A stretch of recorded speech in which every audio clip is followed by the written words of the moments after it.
દાળ મખની બનાવવા માટે મેં અહીંયા 2 કપ અડદની દાળ લીધેલી છે, જે કાળી અડદની દાળ આવે છે એ છે, અને રાજમા લીધેલા છે 1 કપ. હવે આપણે એને સારા પાણીએ વોશ કરી લઈશું. 2-3 પાણીએ વોશ કરીને એની અંદરનો જે બધો સ્ટાર્ચ છે એ નીકળી જશે. જ્યાં સુધી પાણી ચોખ્ખું ન થાય ત્યાં સુધી આપણે એને વોશ કરી લઈશું.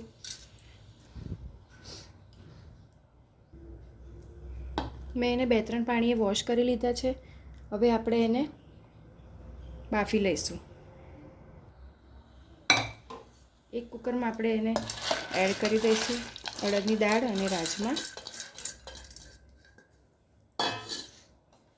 પાણી એડ કરીશું. આપણે અંદર આટલી હાથ આપણો આંગળી ડૂબે એટલું જ આપણે પાણી અંદર એડ કરવાનું છે. આપણે 4-5 કળી લસણની, 1 તેજપત્તા, 1 ચમચી લાલ મરચું, 1 ચમચી મીઠું, 1 ક્યુબ બટર. બટરની જગ્યાએ તમે ઘી પણ એડ કરી શકો છો. હવે આપણે એને સારી રીતે મિક્સ કરી લઈશું. લાલ મરચું એડ કરવાથી દાળનો કલર ખૂબ જ સરસ આવે છે. આ કલરવાળું મરચું છે મારું, તીખું નથી.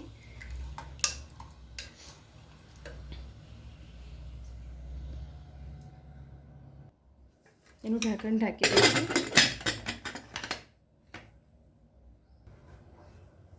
ગેસ ઓન કરીને આપણે 4 થી 5 વિસલ કરી લઈશું. આપણી દાળ બફાય છે ત્યાં સુધી આપણે ટામેટાની ગ્રેવી કરી લઈશું.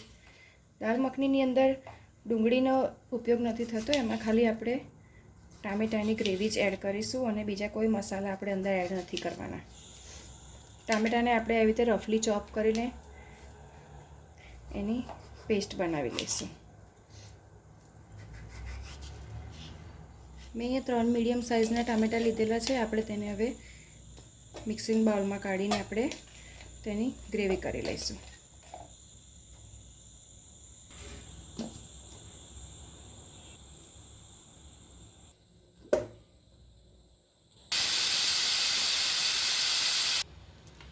આપણી દાળ બફાઈ ગઈ છે. હવે આપણે એને ચેક કરી લઈશું. દાળ સરસ રીતે બફાઈ ગઈ છે અને રાજમા પણ બફાઈ ગયા છે.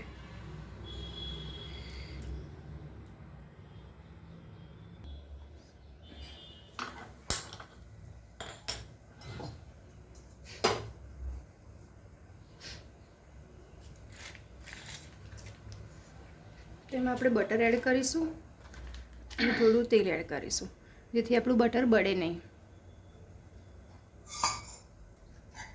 હવે આપણે બટરને સારી રીતે મેલ્ટ થવા દઈશું.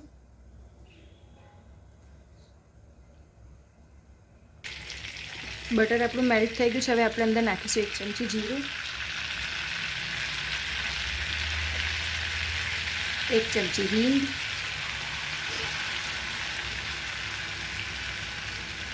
અને મેં અહીંયા લસણ, મરચાં અને આદુની પેસ્ટ કરેલી છે તેને આપણે એડ કરી દઈશું. તેને આપણે સારી રીતે સાતરી લઈશું. ઘણા લોકો અંદર ડુંગળી પણ એડ કરે છે, પણ હું ડુંગળી નથી નાખતી અંદર. દાળ મખનીમાં ખાલી ટામેટાની ગ્રેવી જ સારી લાગે છે અને લસણ અને આદુને મરચાંની પેસ્ટ.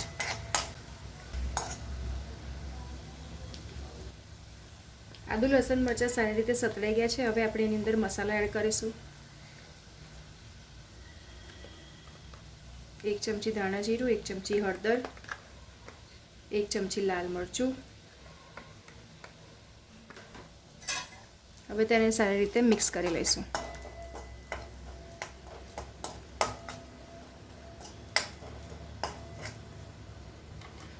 મસાલાની અંદર આપણે ટામેટાની પ્યુરી એડ કરીશું.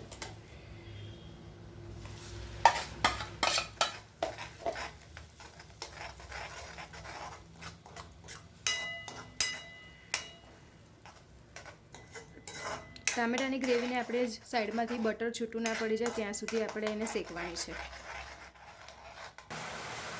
તમે જોઈ શકો છો કે આપણે ટામેટાના શેકાઈ ગયા છે ગ્રેવી. એમાં સાઈડમાંથી બટર પણ છૂટું પડી ગયું છે.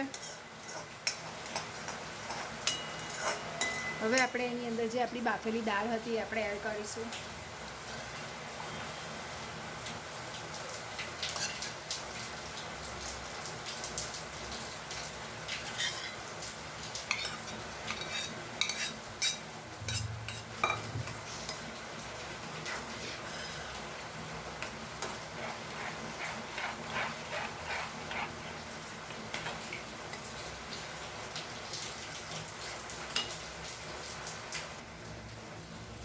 થોડું પાણી એડ કરીશું અંદર.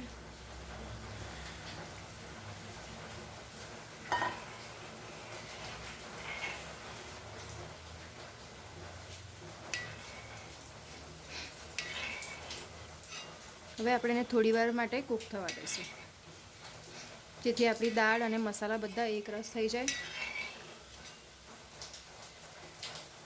તે ઉકળીને સરસ થીક થઈ જશે હમણાં.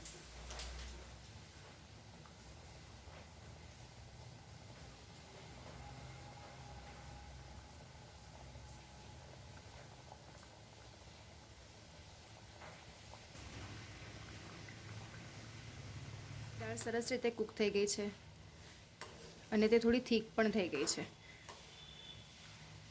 હવે આપણે તેની અંદર બટર થોડું એડ કરીશું.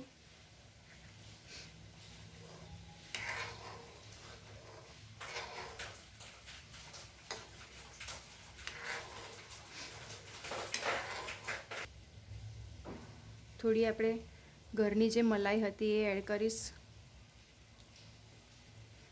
હું હંમેશા ઘરની જે બનાવેલી ફ્રેશ મલાઈ હોય છે એનો જ ઉપયોગ કરું છું, બહારની ક્રીમનો યુઝ નથી કરતી. તમે પણ એકવાર જરૂરથી ટ્રાય કરજો આવી રીતે.